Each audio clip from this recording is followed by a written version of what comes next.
Hello and welcome back to Sinister Sisters. Hello. My name is Kat, and I'm joined by my co-host Shrimp. Hey. And we are your hosts, of course, on this Yay. fine soapbox Sunday. Well, I bloody hope we are, because what else are we doing here if we're not? Just vibing, just talking and stuff. Fun fact about me and Kat, we never shut up. This is true. Especially when we're hanging out.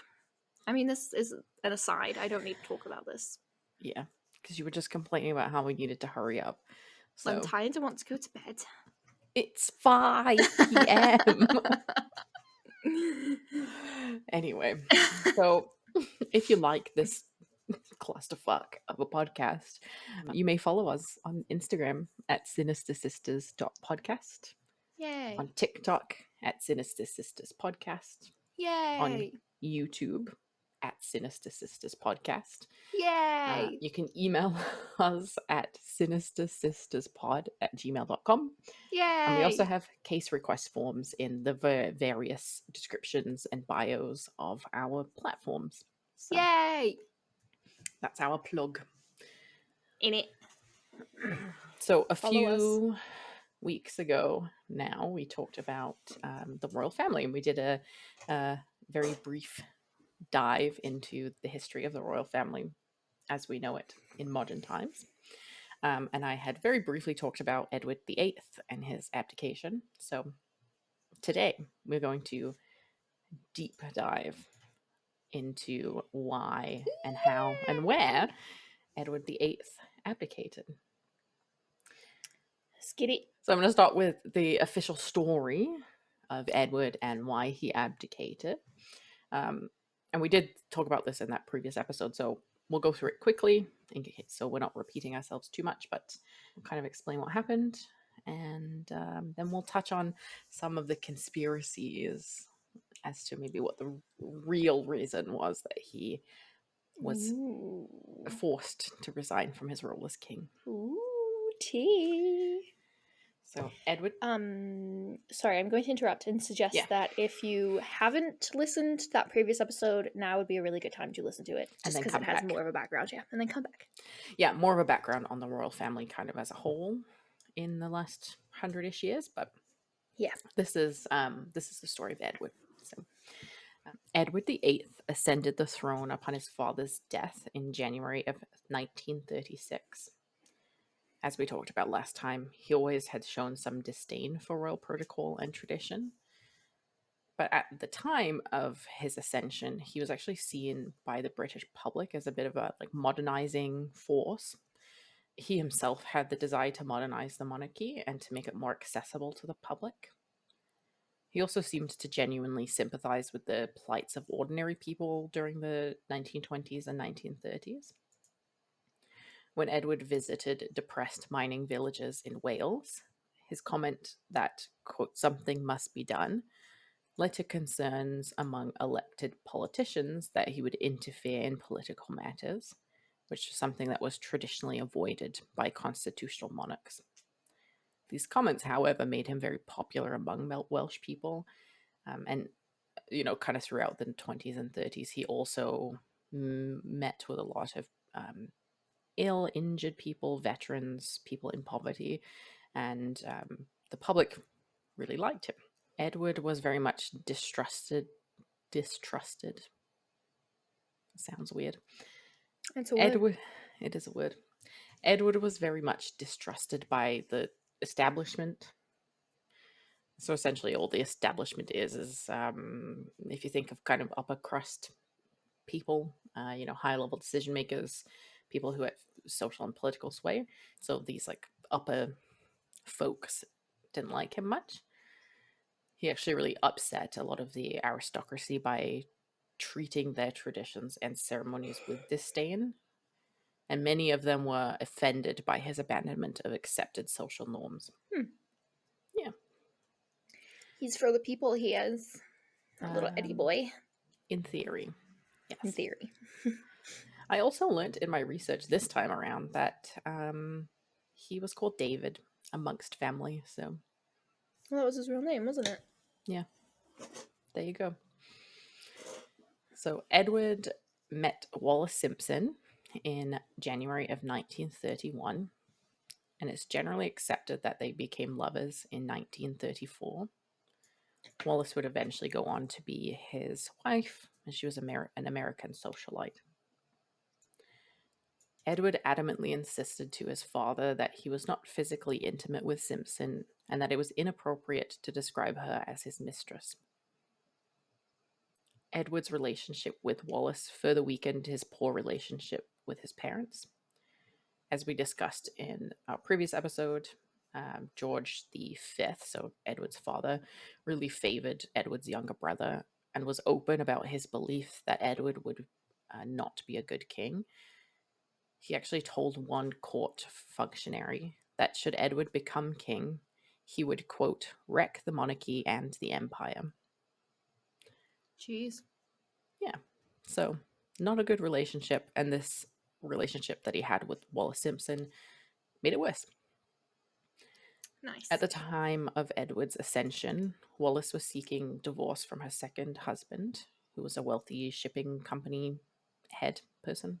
Once Edward took on the role of king, Wallace regularly attended palace functions, and her husband was suspiciously left off the guest list.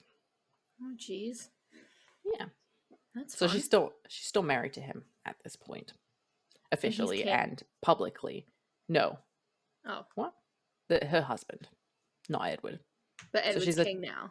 Edward is king, and she's attending these royal palace functions. She's seen often with him, but she's still married to her husband. Scandal in the palace. What on earth is happening in the House of Commons?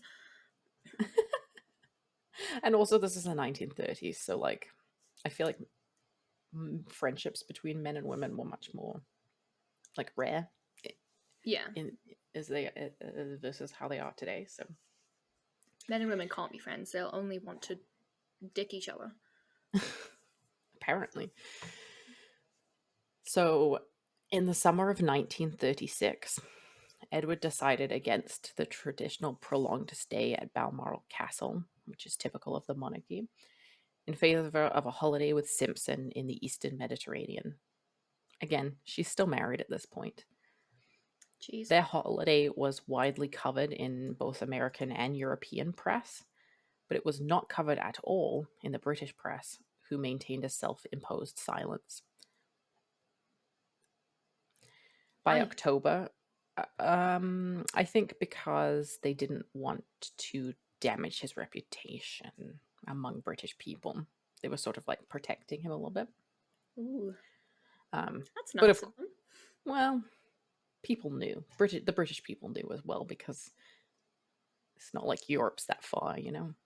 Yeah, just across the across the channel, innit? Across the channel, yeah. Yeah. Yeah. So by October of 1936, it was rumored in high society and also abroad that Edward intended to marry Wallace as soon as she was free to do so.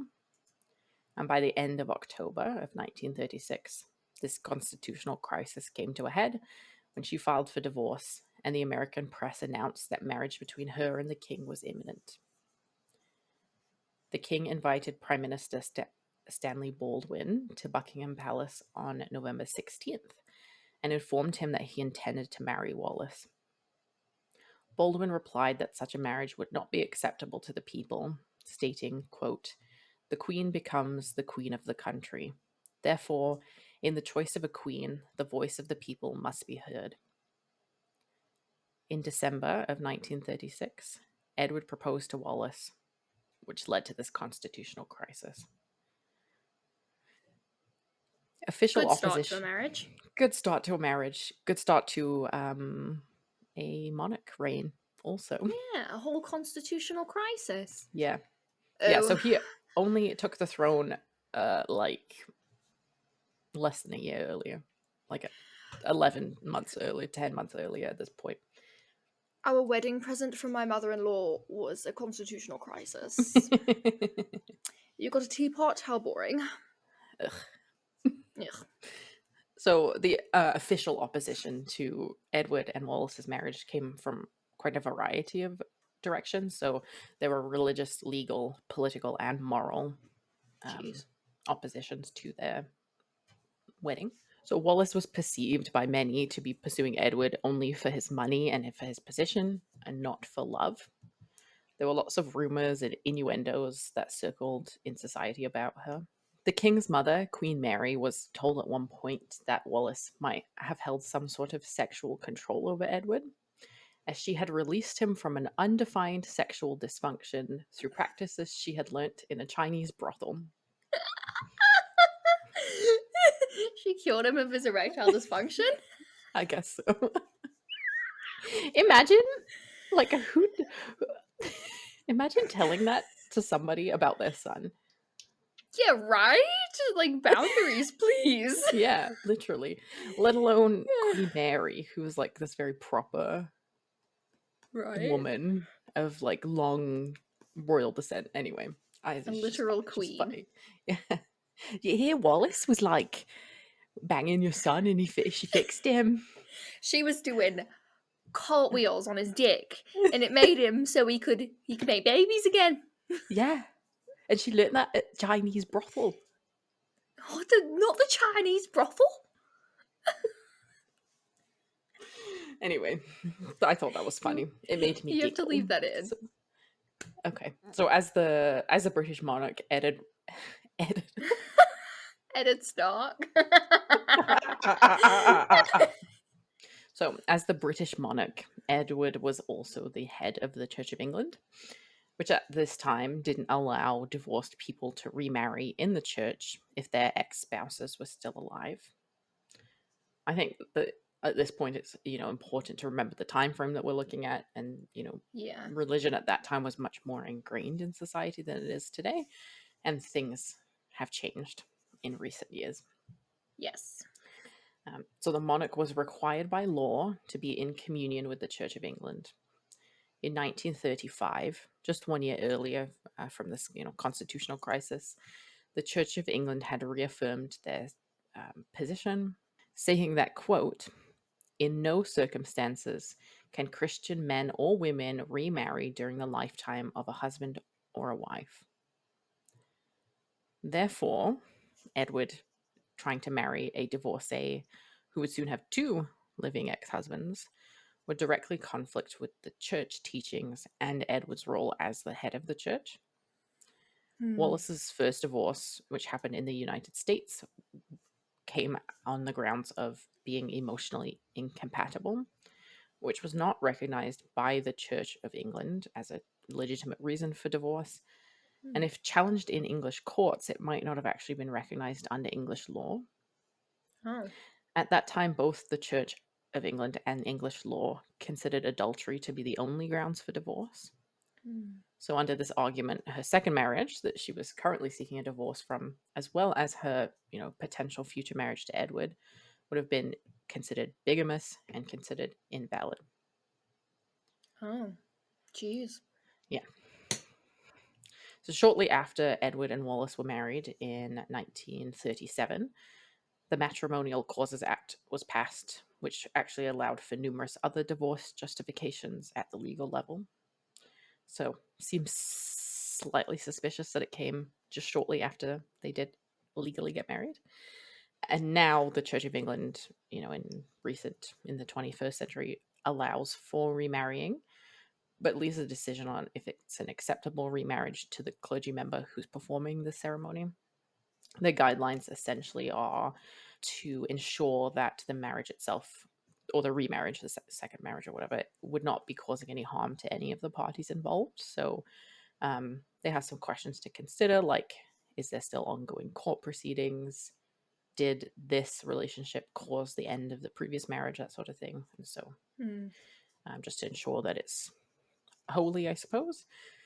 And then, of course, under civil law, remarriage is allowed and you can do it as many times as you'd like, as far as I'm aware. So that piece of it has definitely changed in recent years. Another reason that was given officially as to why Edward and Wallis's marriage was so strongly opposed was due to the strained relationships between the UK and the USA at that time. The majority of British people were reluctant to accept an American as queen consort, and some members of the British upper class looked down on Americans with disdain and considered them to be socially inferior. This is a personal opinion here, but to me, it seems that a lot of these negative perceptions come sort of as a result of like New World versus Old World, and also the dastardly snub of America daring to declare independence in the 1700s or whatever. Dumped our tea, didn't they? Yeah. High society has a long, long memory. And I think that that's probably where it comes from. And also, obviously, like even today, the American way of doing things is often less in line with that sort of upper class, very proper, prim sort of way of doing things of the British, the establishment. So that's just my opinion. Also, Americans, relatively new colony at the time, no longer a colony. I mean, relatively new, so new money compared to old money. Also true. Yeah. Yes. Which is still a battle. Yeah. Imagine having old money. Imagine having money. I'd take any fucking money. New money, old money, Monopoly money. Give it to me, please. As long as I can use it to buy things with, I'm fine. Yes, please. Yeah. So, the American people and also the American press were actually very in favor of this marriage between Wallace and Edward. Sort of, it seems like a Prince Charming type of story, like very romanticized version of the monarchy. So that also sort of checks out, I feel like, in terms of the American belief of what being royal actually means, which is nice. Very idealized version, romanticized. Yes.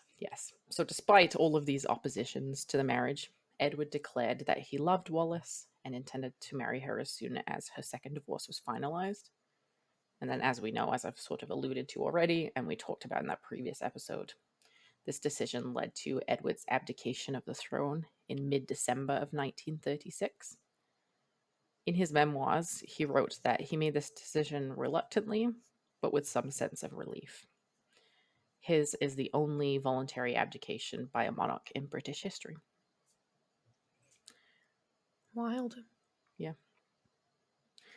So this decision typically, kind of in the official storyline, is portrayed as a man trapped between, his duty to the crown and then his love, before eventually choosing love. However, are there other reasons behind his decision? Was he forced out of his position as a result from other forces? So let's break down the conspiracies here. Yeah. So in my research, it seemed that a majority of the speculation as to why Edward may have been forced out came from the idea that his alliances didn't really lie in the right places, didn't lie with the crown and the British people. So prior to becoming king, when Edward was the Prince of Wales, he spent quite a bit of time in America, and he seemed to feel most at home there rather than in the UK. "I'm liking the Americans more than ever," he wrote excitedly after visiting American troops in January of 1919. "I'm just longing to go to the States. But we must be closely allied with the USA, closer than we are now, and it must be lasting, and they are very keen about this." Edward was weary of the constraints of the old world and was, quote, yearning to breathe free. He was seduced by American culture, language, music, dancing, and consumerism. I thought this tidbit was cute and a little bit of a Canadian connection. On his journey through Western Canada, kind of around the same time as he was Prince of Wales, he was so impressed by the grandeur of the prairies that he, on impulse, bought a cattle ranch in Alberta. Cute. Yeah. Does he still have it? Well, he's I guess dead, he wouldn't so still have it now, but like, yeah, he kept what's it. The tea. Yeah. What happened to it now? What happened to it? I don't know. Do you want me to look it up? No. It'll just remain a secret. Edward wrote in his memoirs, quote, "America meant to me a country where nothing is impossible. By contrast, England was a place where many things were impossible to him, including the wish to marry the woman that he loved. His encounters with America, yeah. His encounters with America were largely positive, and they were formative experiences in his life that shaped his destiny. As one historian claimed, long before he fell in love with Wallace, Edward had fallen in love with America. If not for America, King Edward VIII would have never abdicated." So, interesting position. I do believe that. I think that was an American who said that. So maybe take it with a grain of salt. A pinch of salt, yes. And then I would say that the main conspiracy surrounding Edward's abdication being a forced thing is that he was a Nazi sympathizer.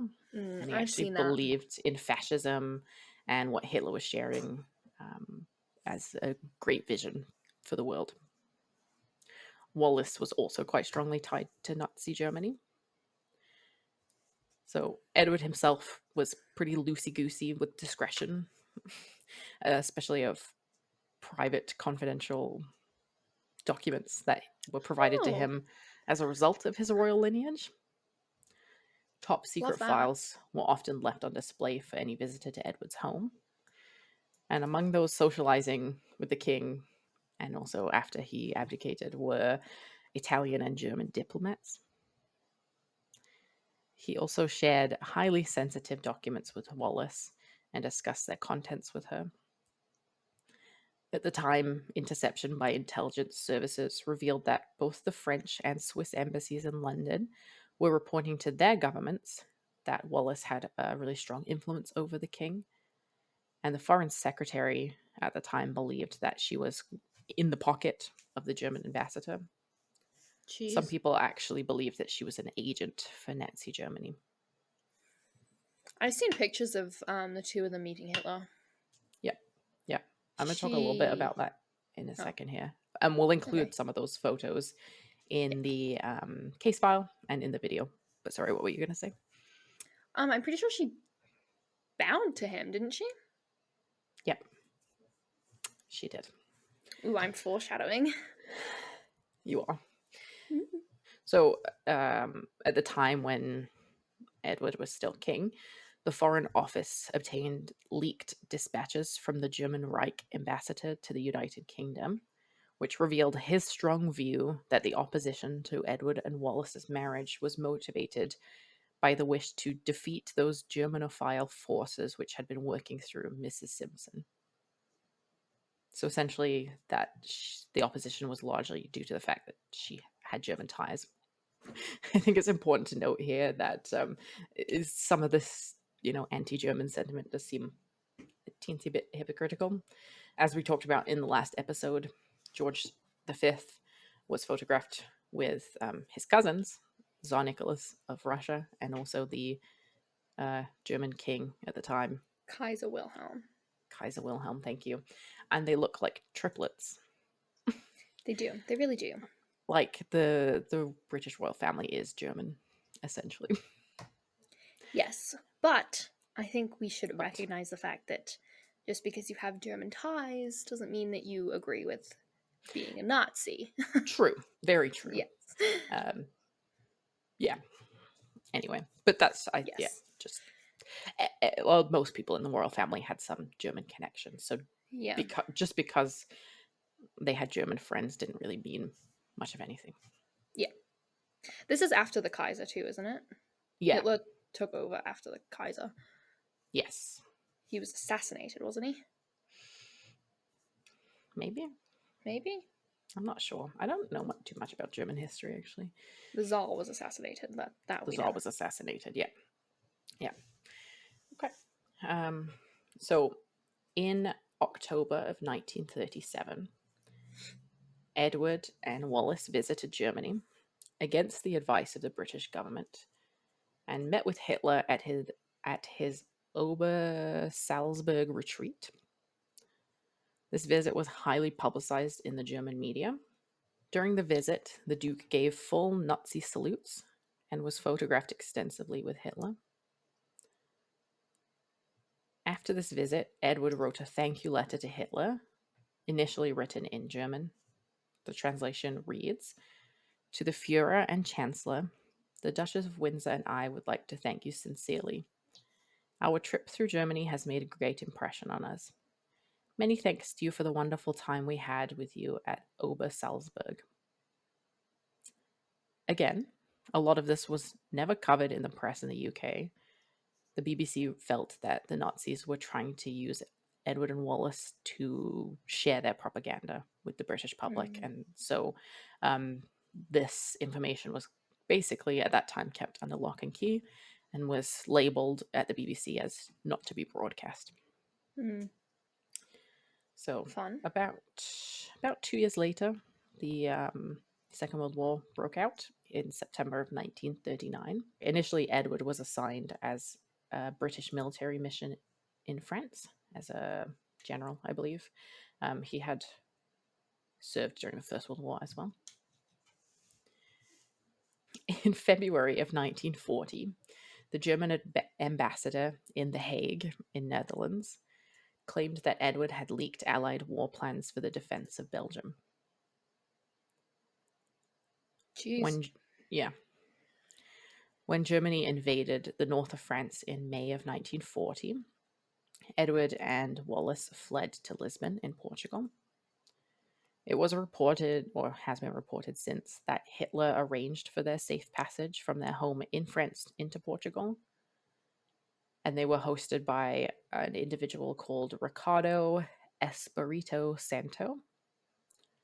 British intelligence reports claimed that Espirito Santo dealt in stolen goods and that he was, quote, in effect, acted as a banker to the Nazis. Jeez. Yeah. And they've got some Nazi ties, these two. Yep. Edward also reportedly made a variety of comments so this is all speculation, but apparently made these comments to his staff members and things like that. So, quote, "After the war is over and Hitler will crush the Americans, we'll take over. They, as in the British, don't want me as their king, but I'll be back as their leader." He's also was reported as saying, "It would be a tragic thing for the world if Hitler was overthrown." I have a really important question. Did people know what Hitler was doing? Like, did they know that he was killing so many Jewish people and disabled people and things like that? I don't think people necessarily knew the how extensive it was. I think that they knew that there was some racist, ableist type atrocities happening in Germany, but they didn't quite know the extent of them. And I think as a general rule, the German public didn't know what was going on. Okay. Yeah. The initial drive to stop the Second World War was because Hitler annexed Poland. Yeah, but so the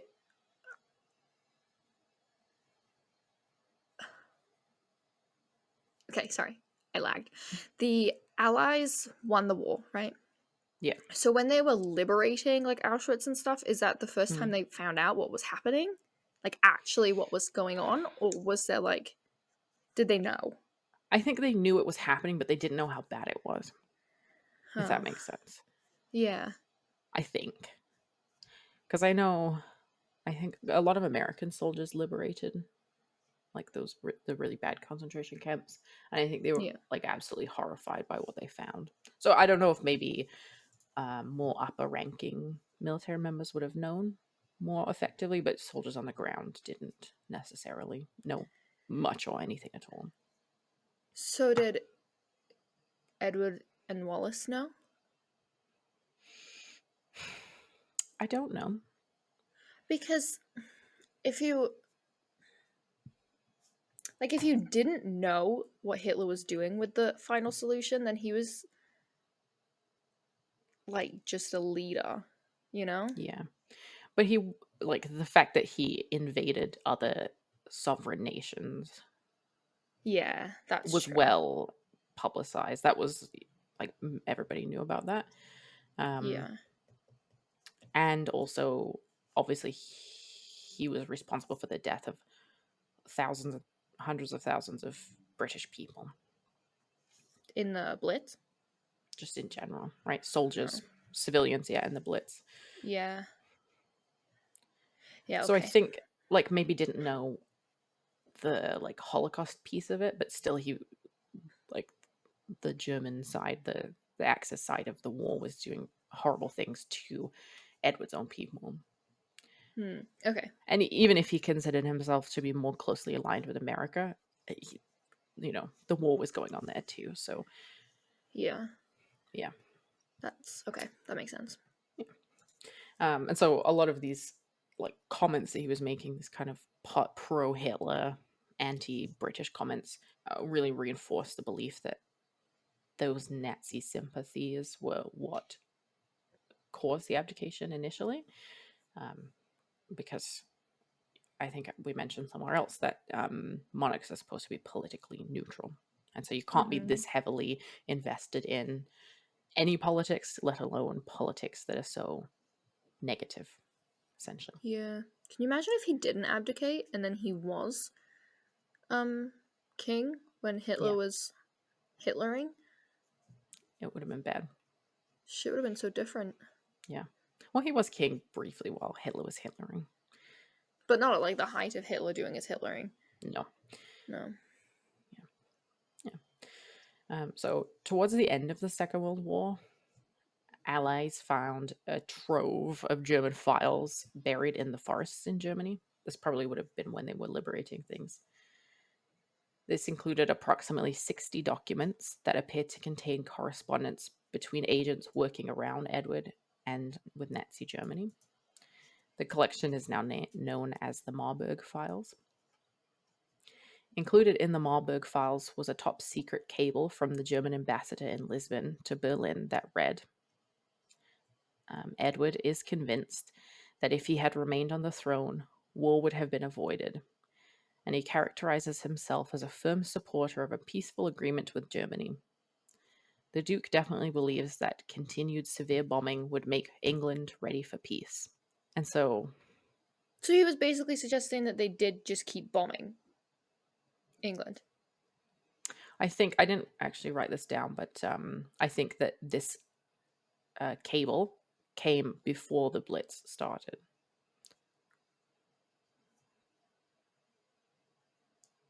So,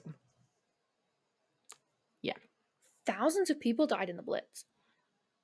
And like entire like cities were flattened. Coventry? Yeah. Including, well, I shouldn't say it this way. Edward's own brother was almost killed in the Blitz. Remember we talked about that Oh, last time George the too? Sixth. Yeah, because they Sixth. stayed, Yeah, didn't they? they stayed. Yeah.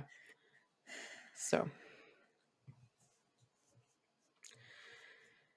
so the British government, the Crown, tried to keep these documents under wraps for a while because of what a negative light they put on.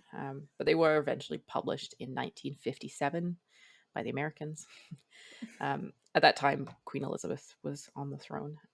And so her office released a statement that read, the Duke was subjected to heavy pressure from many quarters to stay in Europe, where the Germans hoped he could exert influence against the policy of His Majesty's government. His Royal Highness never wavered in his loyalty to the British cause. The German records are necessarily a much tainted source. The only firm evidence they provide us is of what the Germans were trying to do in the matter and of how completely they failed to do it. True. So, That's a very diplomatic statement. yeah. Very good, Queenie.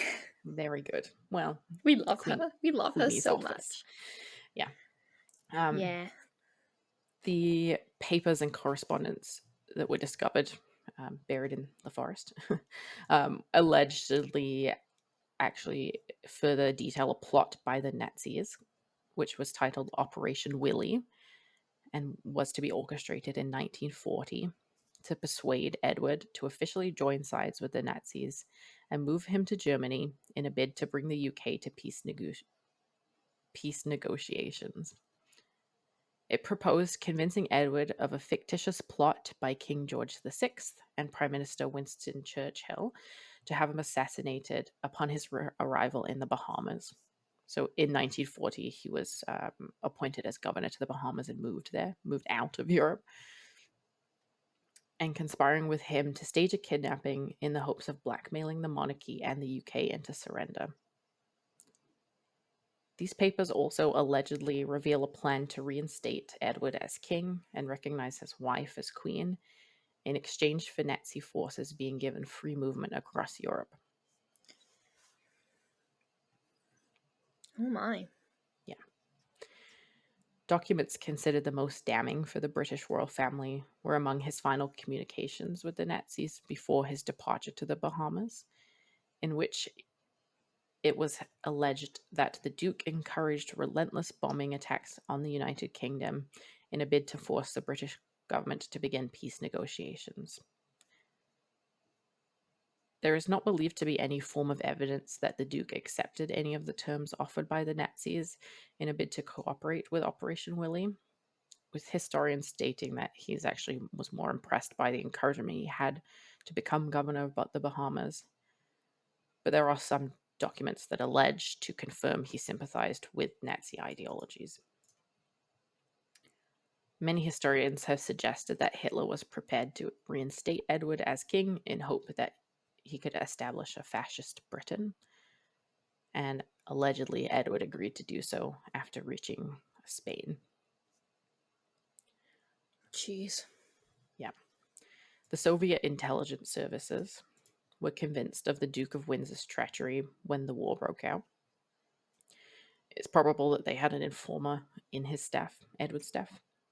And in 1940, they reported that he was conducting negotiations with Hitler in order to form a new English government and conclude a peace with Germany contingent on a military alliance against the USSR. It was also reported around this time that Edward was an anti-Semite and reportedly blamed, quote, the Jews, the Reds, and the Foreign Office for the war. Gross. What the fuck? Yeah. The Royal Archives have always ensured that letters from German relatives of the royal family in the run-up to World War II have remained closed. So you actually cannot view any of this information from the Royal Archives. A lot of this information comes from other archives, Germany, Spain, the USSR, Russia. So, Suspicious. and naturally, that leads to conspiracy theories, because what are they course. hiding? Yeah. Right? So, all of this Nazi sympathy bit is, of course, alleged, but there does seem to be some proof that at least they were rubbing shoulders with the Nazi party. So, what do you think? I think, like, if they were sympathizers or not, Just what do you think in general? I don't know. I think that Edward was, from what I've read and what I've seen, Edward was, and from what you said, his dad didn't like him, and his Yeah, dad didn't want him to be king.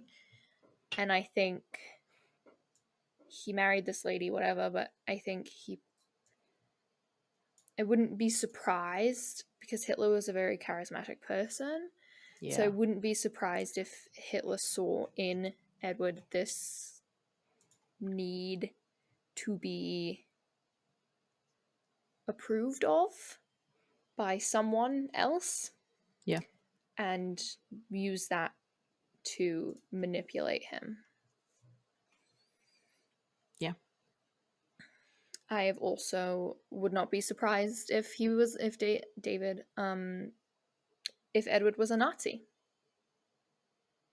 I don't think that would have been like that surprising. I Shocking. think Yeah. she was, like, from pictures that I've seen. But again, I don't know. Yeah. It's probably impossible. Nobody will ever know for sure. Yeah. None of the parties really involved are alive anymore. So No. It was sad that I think it was sad that he wasn't allowed to marry who he loved. It was like either yeah, that or his job. I think that's sad, yeah, but and maybe that's kind of if all this Nazi stuff is true, then maybe that was like a good thing. yeah, or it was just a good scapegoat, Yeah. right? Because since Yeah. then we've seen people like the people really opposed Charles and Camilla getting married, Hmm. and they were eventually allowed to get married. But they weren't married until Diana had died, Yes, which was the rule that yeah, Wallace but didn't fit. people opposed their marriage prior to Charles Yeah. ever marrying Diana. Yeah.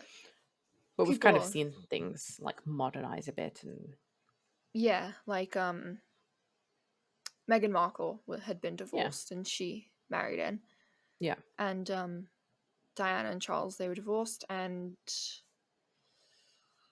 all four of the Queen's children are yeah, divorced. the divorce. That's what I was thinking. Yeah, so Yeah, things have changed a bit. I or maybe also that's think a it's. lie. Actually, I think Oh, I don't think Edward was Edward is still married to Sophie. yes, Yes, but Andrew and Sarah Ferguson, yeah, they got divorced.